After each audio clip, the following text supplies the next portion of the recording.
last but certainly not least, Scarlett Schmidt.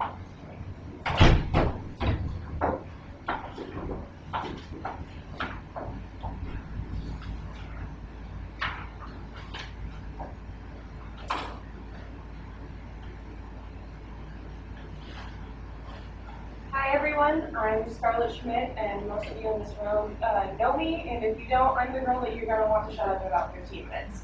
So, my topic is over mass media rhetoric and its effects on the judicial system, especially in like the idea of psychology. And so, what I'm discussing today is tomorrow, May 5th, marks the 19th anniversary of the murders of Stevie Branch, Michael Moore, and Christopher Byers. And many believe that justice has not been served for their murders. This presentation today discusses the three men convicted of their murders, Damian Eccles, Jason Baldwin, and Jesse Miskelly Jr., how the media directly influenced their convictions, and in an ironic twist of fate, also aided in their release from prison after 18 years of incarceration. There are several factors that have influenced these convictions. However, for the sake of this presentation, I'm only going to discuss the media from their arrest through their trials and through their incarceration to their release. Although this seems like a very big and broad time frame, it illuminates the two different forms of media influence, which I'll be discussing in this case. It is important to discuss relevant media theories in regards to this presentation. The first is the characterization of sensational media reporting known as tabloid justice, and it is defined by three principles. One, where education is overshadowed by entertainment. Two, media involvement envelops legal proceedings. And the three is the presence of an audience. It is suggested that people make sense of an event through storytelling or narration. And one way in which personal and lurid details of a crime may be reported is through the use of personal narratives. Personal narratives are a rhetorical theory that where the story that are the stories of the people who are typically have firsthand experience in the event. These people, through their discourse, these people present themselves, and when they present themselves, it creates a deeper level of understanding to the event. And through that, learn from the narrative's experience of what is right and what is wrong. And the mass psychological effect of personal narratives and tabloid justice is through cultivation theory, that suggests that the media has the ability to mainstream our ideas and our perceptions about reality. And local TV news stations typically are reported to having a greater effect on audience members because of the idea that the crime is occurring close to home. So audience members who watch local television news networks constantly typically display higher levels of fear and anxiety towards a crime that is not occurring. Now on to the case study. The case study that I am studying is the West Memphis Three, which was on May 5th, 1993. Christopher Byers, Michael Moore, and Stephen Branch went missing around 5 p.m. Around 1 p.m. the next afternoon, their bodies were found in a small wooded area known as Robin Hills. It was a brutal and terrible murder. They were found severely beaten, naked, in a drainage ditch, hogtied with their own shoelaces. This clip that I'm about to show you displays the local news media and how it affects people, and they were there to record the parents receiving the news of their children's deaths. It was in there like Yeah, right there.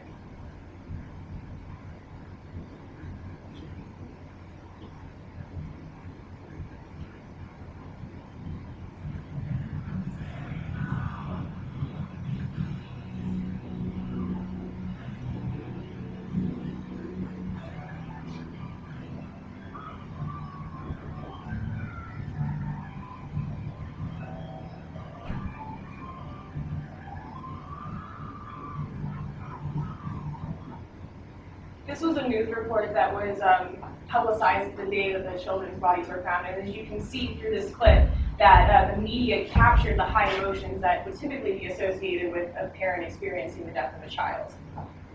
One important aspect of this case is displayed through the idea of Satanism. And what happened in this case is that a societal contemporary legend known as satanic panic completely permeated the case.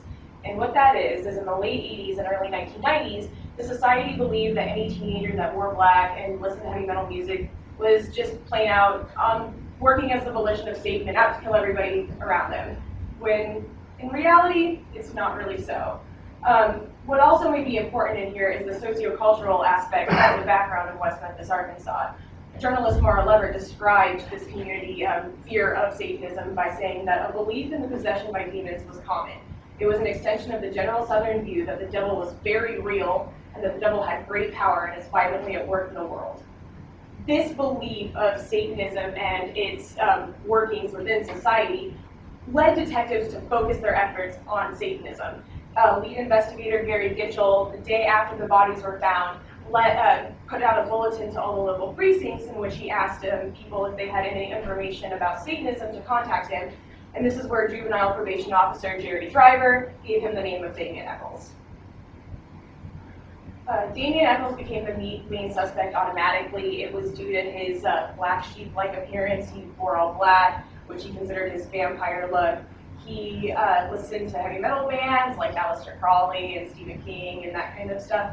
And what happened is that his best friend was always with him, so his best friend became part of that guilt, and he was guilty by association. Jason Baldwin was just your stereotypical 16-year-old kid who liked Megadeth and liked to draw, and he was like any of us experiencing high school and liked to listen to heavy metal music. The arrest came after a community member told police that her neighbor, Jesse Miss Kelly Jr., was in a satanic cult with Baldwin and Eccles, and that they had brought her to a satanic esbet, which doesn't exist, in which they sacrificed animals to Satan and told her about the crimes. This gave detectives enough probable cause to bring Miss Kelly in for questioning, which was an 11-hour interrogation. Only the last hour and a half of this interrogation was recorded, and in that, Miss Kelly confessed to the crimes. However, the confession that Miss Kelly gave did not actually correlate with the evidence of the crime. The confession that he gave implicated Baldwin and Eccles, which was enough probable cause to lead to their arrests. During their trials, there were several aspects that went on, like the film crew, but one important aspect is the day after they were arrested, West Memphis Police Department leaked Miss Kelly's confession to the Commercial Appeal, a prominent newspaper in the area. And through this, they depicted the graphic details of Satanism from Miss Kelly's confession all around the media, which I will discuss the implications of that later. In the trials, all three were found guilty. Miss Kelly was tried in a first trial separately. He was sentenced to life plus 40 years. Baldwin was sentenced to life without the possibility of parole, while Damien Eccles, the alleged ringleader, was sentenced to death.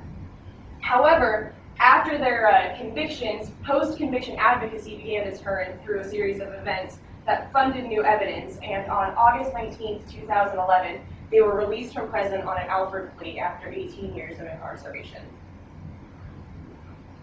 This video is a report of the day after their arrest, and it gives you kind of an idea of some of the cultivation and narratives that were used and displayed in the media around the time of their arrest. And I'm Tony Brooks. In a statement given to the police and obtained by a Memphis newspaper, 17-year-old Jesse Miss Kelly allegedly confesses to watching two other suspects choke, rape, and sexually mutilate 3 West Memphis second graders.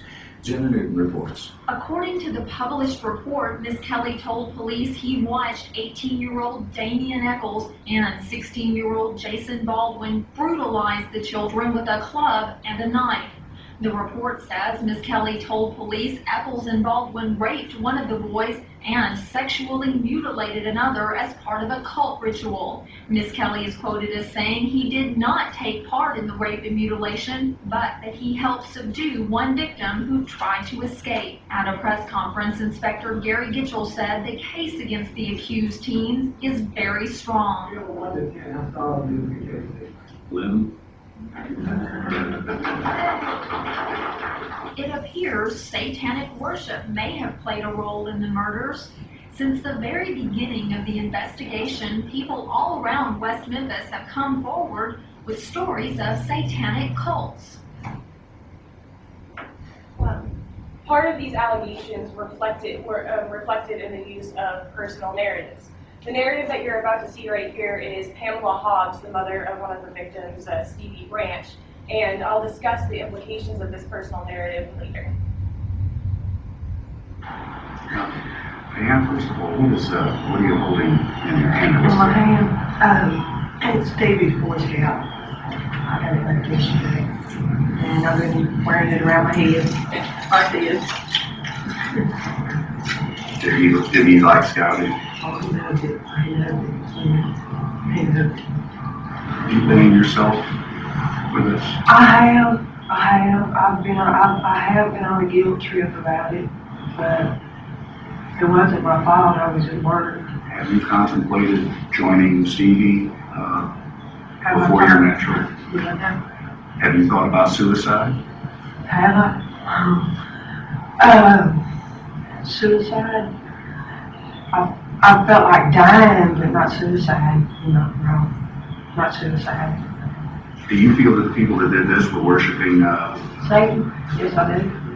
Why? Just look at the three. I mean, just look at them. They look like punks. As we can see through this use of personal narrative, the audience members seeing this news broadcasting after arrest were learning from Hobbs' experience with the death of her child. The reporter asking her about suicide was a tactic typically used by the media to invoke sympathy, and this role that she is displaying of distraught mother also is influential in the way that we interpret the meaning of this, because as you can see right here, she is obviously hurt and distraught by the loss of her son, which is understandable. But when the reporter asked her if the men that have been arraigned for the murders were Satanists, yeah, just look at them. They look like punks. She literally spat that last word out with contempt. And by an audience member seeing this contempt, they learn from this experience and are more likely to perceive the defendants as guilty until proven innocent.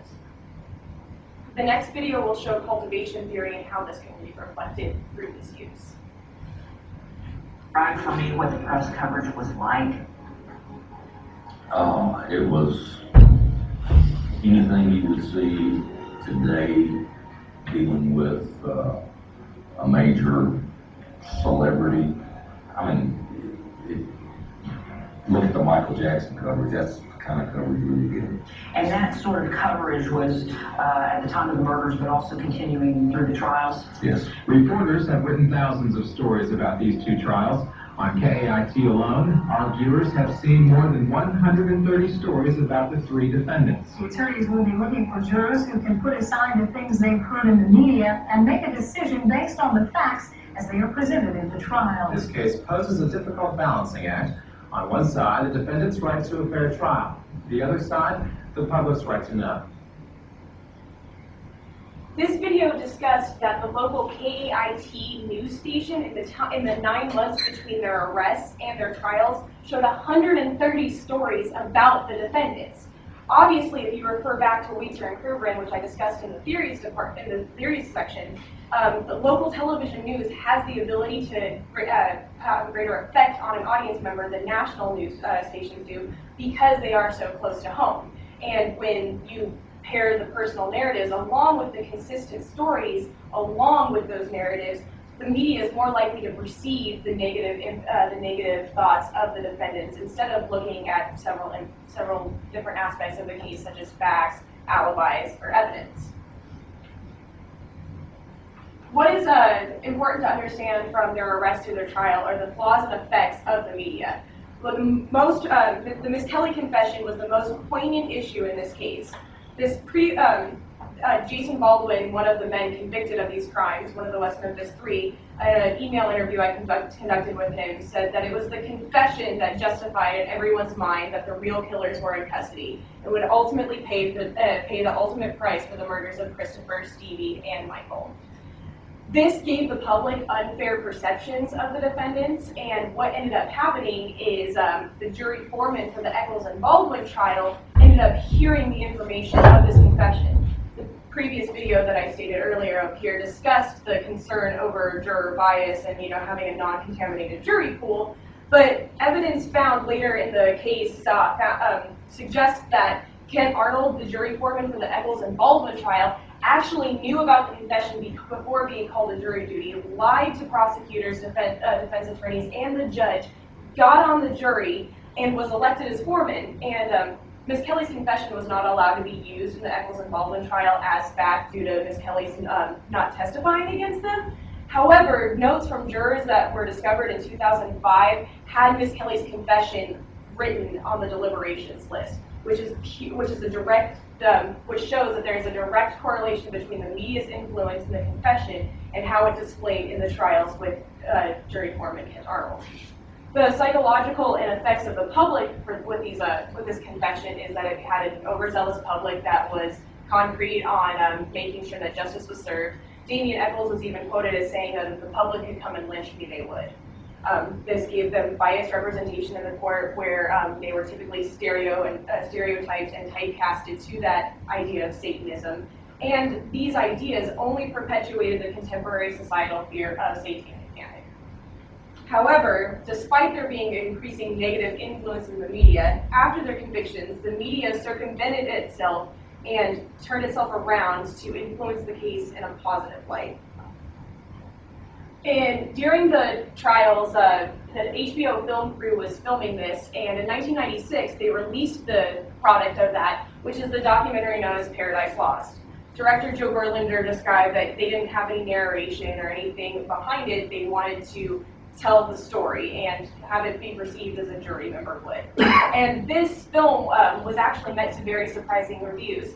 A lot of people saw this and saw the flaws in the case, like all three of the defendants had alibis, the confession was flawed, they were more focused on hysteria and solving for satanic panic than what was actually within justice.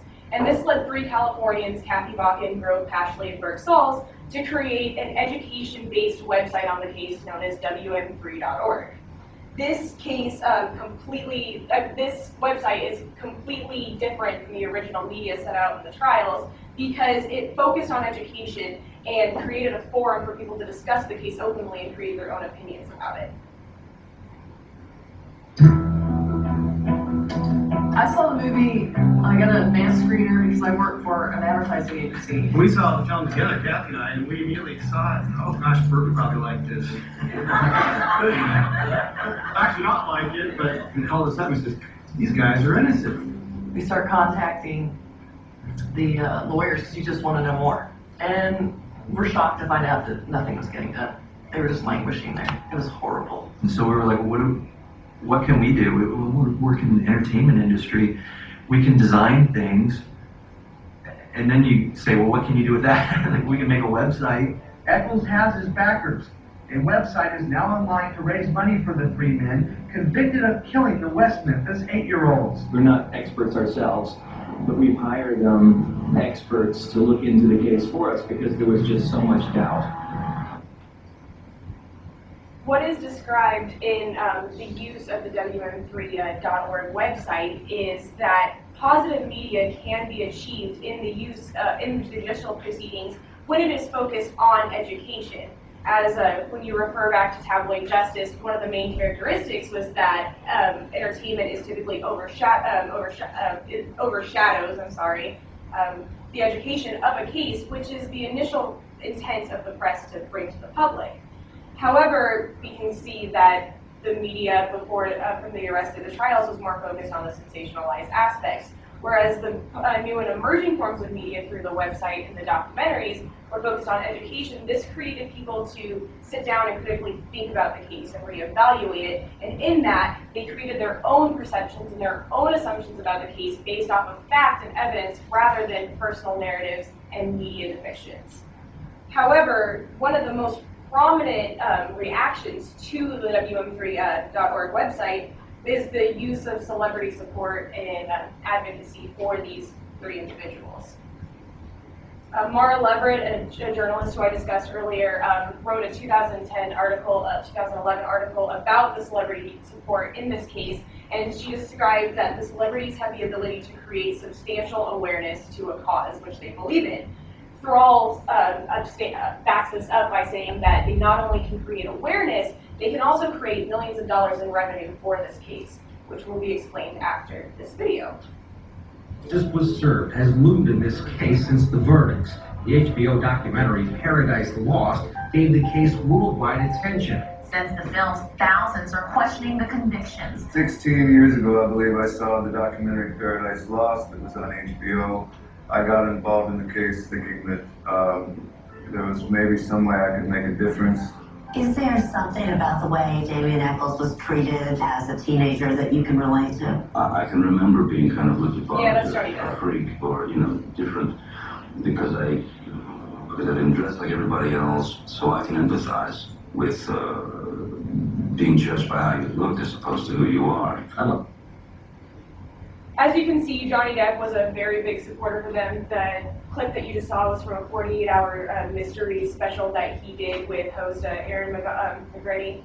And in that, he described the idea of Satanism and hysteria that permeated the trial from their arrest through the convictions.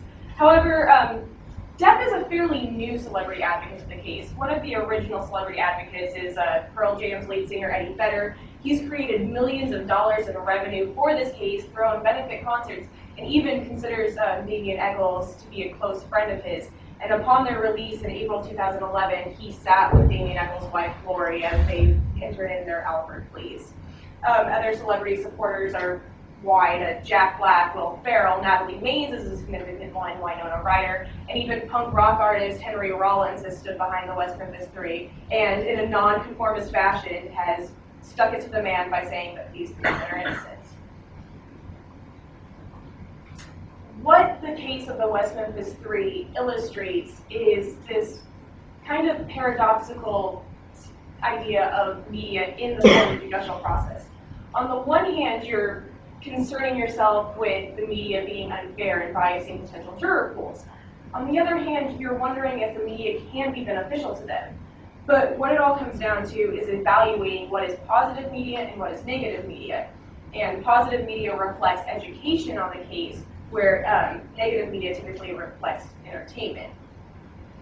When we look at the negative media of the case, we have to ask ourselves if there are any solutions. And I'm sorry guys, but there's no real clear solution to this media problem. What this comes down to is a constitutional debate between the First Amendment right of the press and the Sixth Amendment right to defendants. When the Constitution was written, it wasn't really taken into consideration that 300 years from then, we would have these new and forming technologies that would call our constitutionality into question. And this issue needs to be looked at by higher judicial officers, such as the Supreme Court, who can interpret the laws of the Constitution and see how they are relatable to 21st century technology. And since it doesn't necessarily appear like that's going to be debated in the Supreme Court anytime soon, it is up to our own individual efforts in order to stop the media negative perceptions, which can negatively influence a case. It takes simple things like sitting down for 5 minutes and just looking at the evidence that is conducted. Anybody knows that you can go into any police department in any city in the state. If you wanted to know information about a murder, it is public information. If you are so inquisitive of a murder, sit down, look at the case, and don't jump to conclusions. There's also other strategies. Lonnie Story, a publicist for the West Memphis Three, discussed that defense attorneys should have a public strategy in which they have an idea to combat the media. And through this, he says that it's also focusing on facts rather than hysteria, and trying to make the defendants be portrayed as relatable and as human beings, not as this stigma of guilt and crime association. However, I think that Jason Baldwin, one of the men of the West Memphis Three, can give us the best explanation, and he will close our PowerPoint for us today. There's something very wrong with our judicial system today. People have prejudices. People have fears. People have hates. These things cloud our ability to reason. We also have compassion, love, mercy. But what makes it so difficult in the judicial system is that the people who are there to protect and serve, they get so desensitized and they lose the ability to reason. There's got to be a way to reawaken the compassion in the people who run our justice system. On the state seal of Arkansas, on the banner, it says justice on one hand and mercy on the other. Justice is lost. It's broken. My case in point, I told the truth that I'm innocent. They refused to let me go during my trial. Take an Alfred plea today and say I'm guilty when really I'm innocent. But just say I'm guilty and take this time. And what do? They let me go. That's not justice.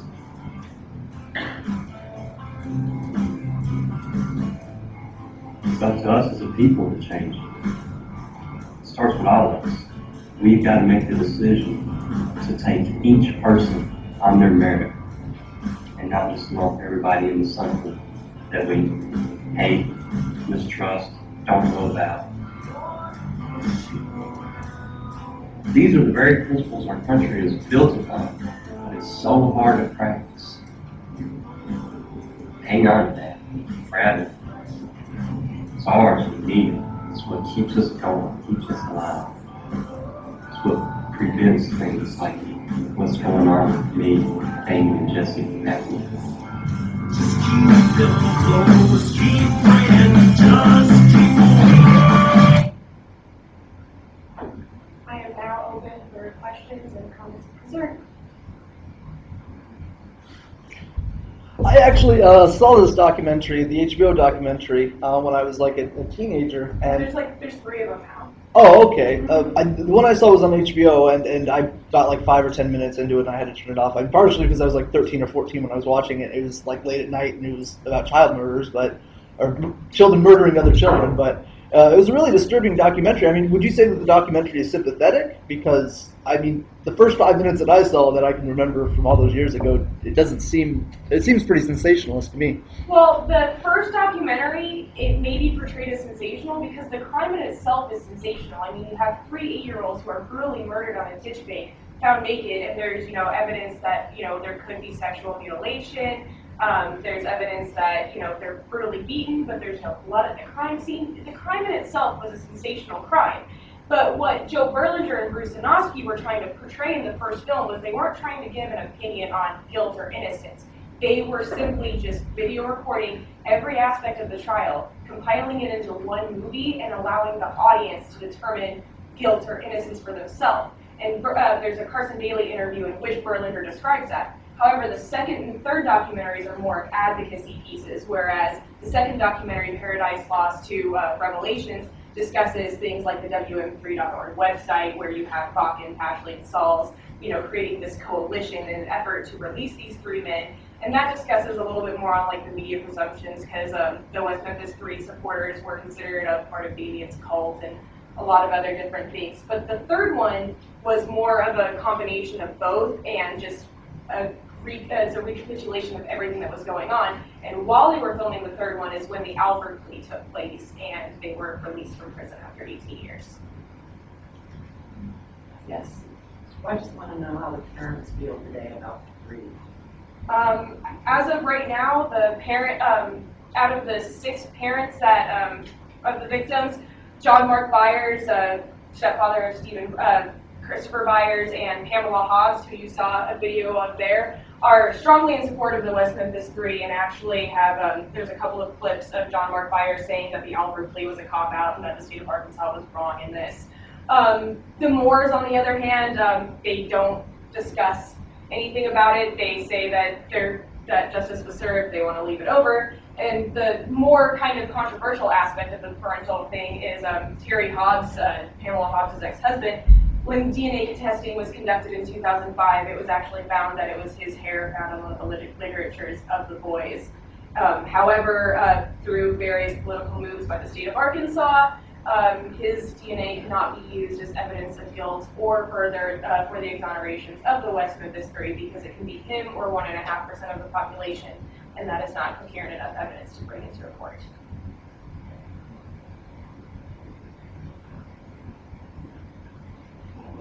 questions? Do you think that the network news cycle has exacerbated this problem with the media?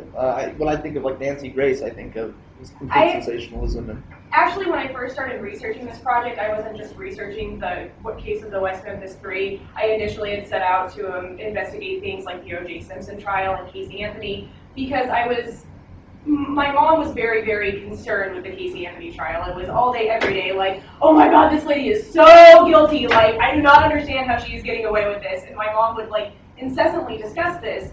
And so I was just kind of like, well, you know, all the evidence that they have about her is circumstantial. She's like, no, she's guilty. She killed her baby. That's it. And I'm just like, well, okay. And you know, after she was found, when she was acquitted, the community went up in uproar. The whole country was upset, just like they were in the O.J. Simpson trial. And that is partially because you have people like Nancy Grace or people on Fox that are like, no, this is, you know, that doesn't matter that the evidence is circumstantial or that they were found acquitted by a jury of their peers constitutionally. It's the idea that is the idea of presumed guilt that is perpetuated, that is negative. And I felt like with the case of the West Memphis Three, I had a stronger argument in the direct effect of that of that media assumption in the judicial proceedings. So that's why I narrowed it. I really like that video clip of that local reporter who was just a total sleazebag when he was talking to that guy's mom. Yeah, this is that kid's mom. Did you think about like committing suicide? Yeah, exactly. Like, what a dude. It was a tactic used by the media, and there were several tactics that were used to invoke emotion. There was another clip that I was going to display about personal narratives, where one reporter, after the Miss Kelly confession, is asking Melissa Byers and John Mark Byers about how they feel about the convictions of Miss Kelly. And Melissa Byers goes into this huge, long, rhetorical speech exemplified by personal narratives that is talking about how these three need to be brutally tortured and murdered for what they did to these kids. And then she kind of like stops for a minute and she was all like, prison's not a nice place. I'm going to mail him a skirt. Just very content. And that idea is very negative in the way that the audience perceives that. And unfortunately, it is something that a lot of media stations like to play up. And you know, if it bleeds, it leads. If anything is sensational, it will make the frontline news. It doesn't matter if, you know, fact kind of disregards that. If you have somebody who's saying that, you know, I'm jumping off of buildings in the name of Satan, it's going to make front page news because it's not normal.